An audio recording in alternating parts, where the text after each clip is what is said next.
አማራ ከምድረ ገጽ እንዲጠፋ ተወስኖበታል ወይም ተበይኖበታል ስንል ዝም ብለን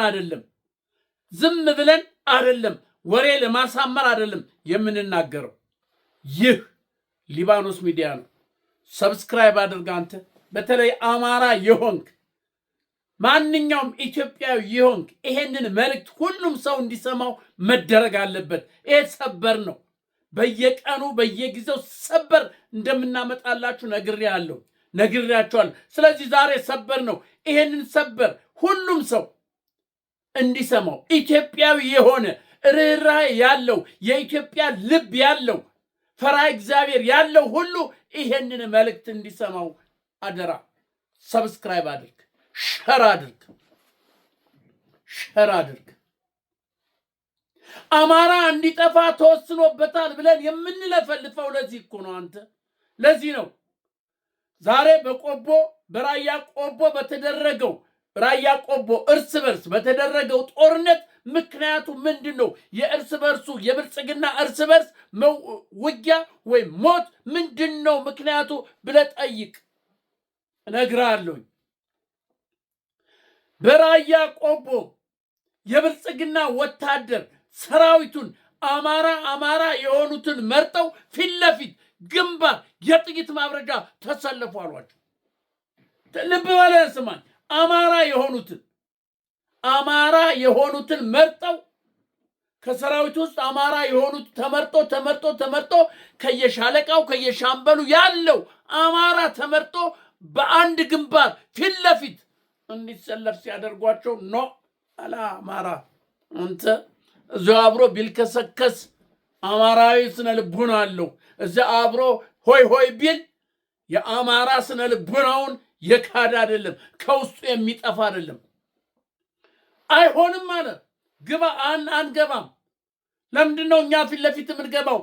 ከገባን ሁሉም እኩል መግባት አለበት እንጂ እኛ ተመርጠን የጥይት ማብረጃ አንሆንም።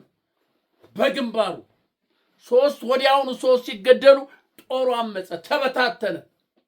የሞተው ሞቶ የቆሰለው ቆስሎ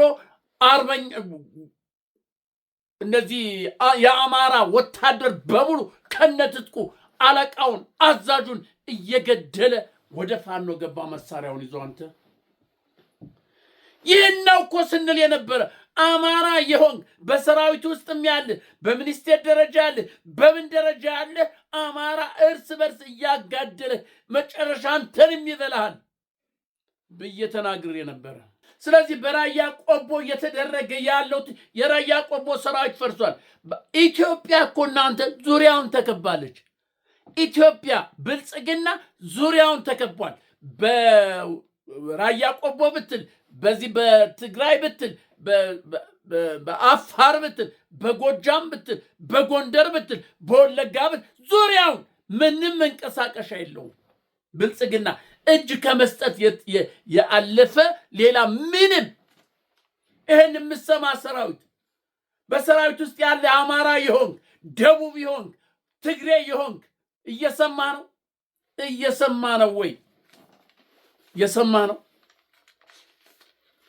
በራያ ቆቦ ያለው ሰራዊት ፈራርሷል፣ ተበታትኗል። ጄኔራል ማን ነው አሰፋ ቸኮል የሚባለው ይሄን ሰምቶ በድንጋጤ እየሮጠ ወደዛ ሄደ ለማደራጀት። ምንድነው ምክንያት? ዘርበል ወደዛ ዘርበል ምንድነው? ዘርበል ወደዚህ። ራሱ ለህይወቱ ፈርቶ ፈረጠጠ። እንኳን ሲዶ ሊያደራጅ እንኳን ሲዶ አንድ ሊያረግ። ስለዚህ በራያ ቆቦ ያለው ሰራዊት ፈርሷል። ምሽግ የለም፣ ምን የለም። ህዋትና ፋኖ ነው እየተቆጣጠረ ያለ። አየህ፣ ይሄ ነው መሆን ያለበትም ይሄ ነው። እስካሁን ስንናገር የነበረውም ይሄ ነው። ጄኔራል ነኝ የአማራ ጄኔራል፣ ኮሎኔል ነኝ የአማራ የአማራ ይቱልሽ ኮሎኔል። አንተ ይበላሃል፣ ትበላለህ። ሙክቱን አድልቦ እንዳረደው ሰው ትታረዳለህ። እመነኝ፣ እየታረድክ ነው።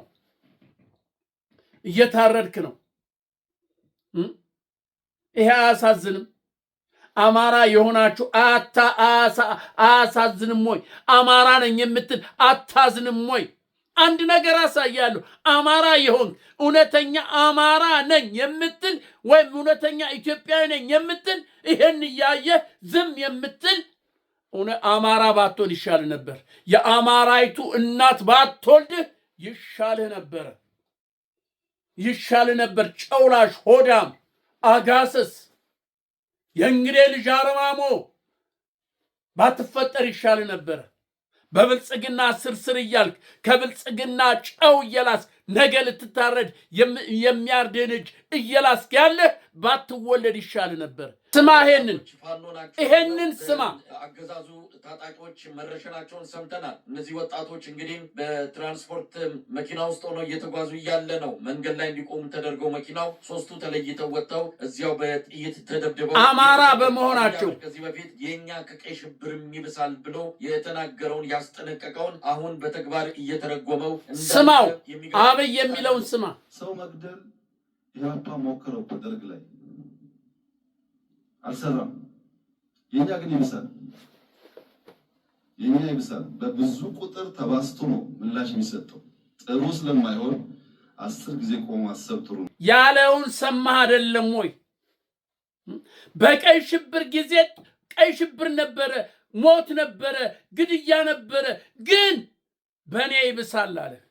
በ10 እጥፍ በ100 እጥፍ የኔ ይብሳል ብሎ እየተናገረ አላየህም? አልሰማህም ወይ? አንተ የብልጽግና አሸርጋጅ ሆንክ፣ አልሰማህም? አለቃ የምትለው ኢትዮጵያን ያሻግራል የምትለው መሲ የምትለው የተናገረውን አልሰማህም ወይ? በኔ ይብሳል አለ።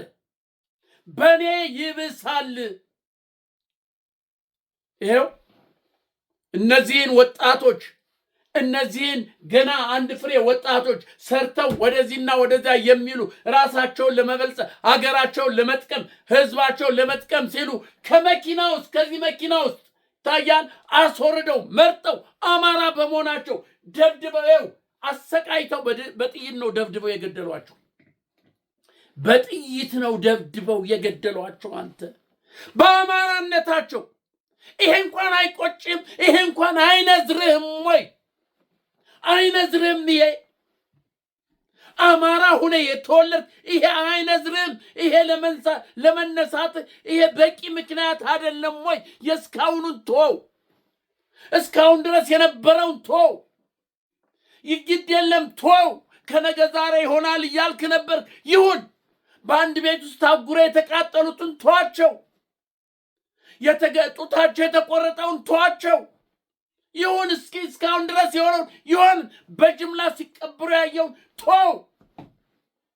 ይሄ እንኳን አሁን ይሄ በአደባባይ በጠራራ ፀሐይ ያለ ምክንያት አማራ በመሆናቸው አውርደው ከህዝብ መካከል አደብድበው አሰቃይተው መግደላቸው ይሄ እንኳን አያስነሳም።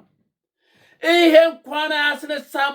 አማራ አትሁን፣ ግድ የለም አማራ አትሁን። ግን በኢትዮጵያዊነት ይሄ ሊያስነሳ አይችልም። በሰብአዊነት፣ በኢትዮጵያዊነት፣ በርህራሄነት ይሄ ሊያስነሳ አይችልም ወይ? አንተ ኧረ ተው እንጂ እናንተ ተው። እስካሁን ድረስ እኮ ከመኪና አስወርደው አፍሰው ይወስዳሉ። ይሄን ያህል ብር አንጣ ይላሉ። አንዳንዱ ሲሰጥ ይለቀቃል፣ አንዳንዱን ደግሞ አልሰጥም ያለውን ይገለዋል፣ አንዳንዱን ደግሞ ብሩን ተቀብለው እዛው ይገሉት ነበር። ይሄ እኮ ብር አንጣ አይደለም። ይሄ ብር አንጣ አይደለም። አንተ ብር አንጣ አይደለም። ውረድ። አማራ በመሆን ውረድ። አማራ በኢትዮጵያ ምድር ሊኖር አልተፈቀደለትም። አማራ በኢትዮጵያ ምድር እንዲኖር አልተፈቀደም። ህልውናው መጥፋት አለበት ተብሎ የተወሰነ እኮ ነው። አንተ በአደባባይ አስወርደው። ኧረ ግፍ ነው፣ ኧረ ግፍ ነው። ይሄን ግፍ እያየ ዝም የምትል ሆዳም አማራ የሆን ጄኔራል በለው ሻለቃ በለው ሚኒስቴር ሆነው እያንዳንድህ ዋጋ ትከፍላለህ። እያንዳንድ ካድሬ የቀበሌ የምናምን ካድሬ የብልጽግና ካድሬ በየትኛውም አቅጣጫ ያለ አማራ ዋጋ ትከፍላለህ። ከዚህ በኋላ ምህረት የለም። እመነኝ፣ እጅ እንኳን ብትሰጥ ምህረት የለም። የብልጽግና አገልጋይ የሆንክ ምህረት የለህም። የኢትዮጵያ ሕዝብ የአማራ ሕዝብ ምህረት አያደርግልህም። እንዲህ በአደባባይ እየተገደሉ እያየህ በድፍረት በትቢት እገልሃለሁ እያለ እገልሃለሁ ከኢህአፓ በጥፍ ነው ምገልህ እያለ ዝም ያልክ አማራ ወዮልህ። በሰራዊት ውስጥ ያለ አማራ እየፈለስክ ነው። ወደ ፋኖ እየገባ ነው። ሚሊሻው ወደ ፋኖ እየሄደ ነው። ይሄን እያየ ይሄ ደግሞ ትልቅ ደምን ይወልዳል። አንተ ግፍን ይወልዳል። አንተ ግን እዚያ በአዲስ አበባ ቁጭ ብለህ የምክክር የምናምን እያል ቂጥ የምትልስ እግር የምትልስ ወዮልህ። ምህረት የለም። እመነኝ፣ ምህረት የለም።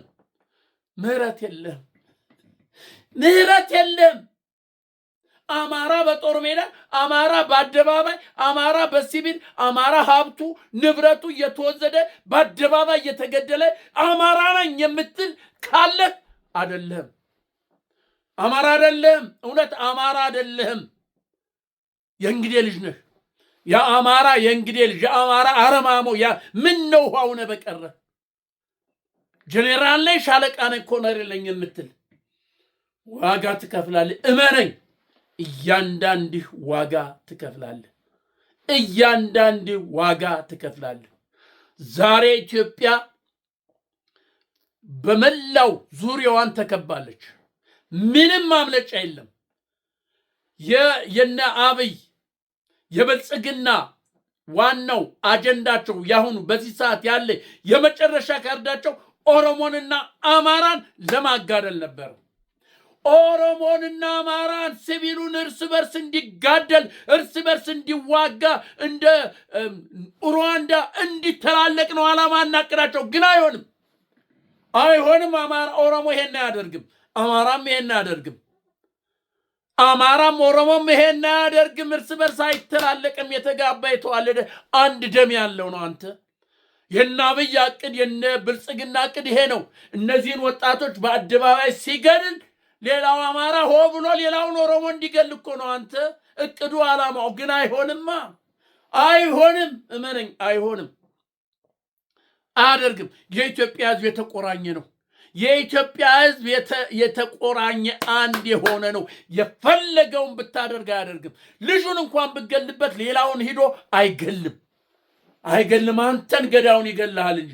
ስለዚህ አማራም ኦሮሞም በሆ ብሎ ተነስቶ ይሄን ብልጽግና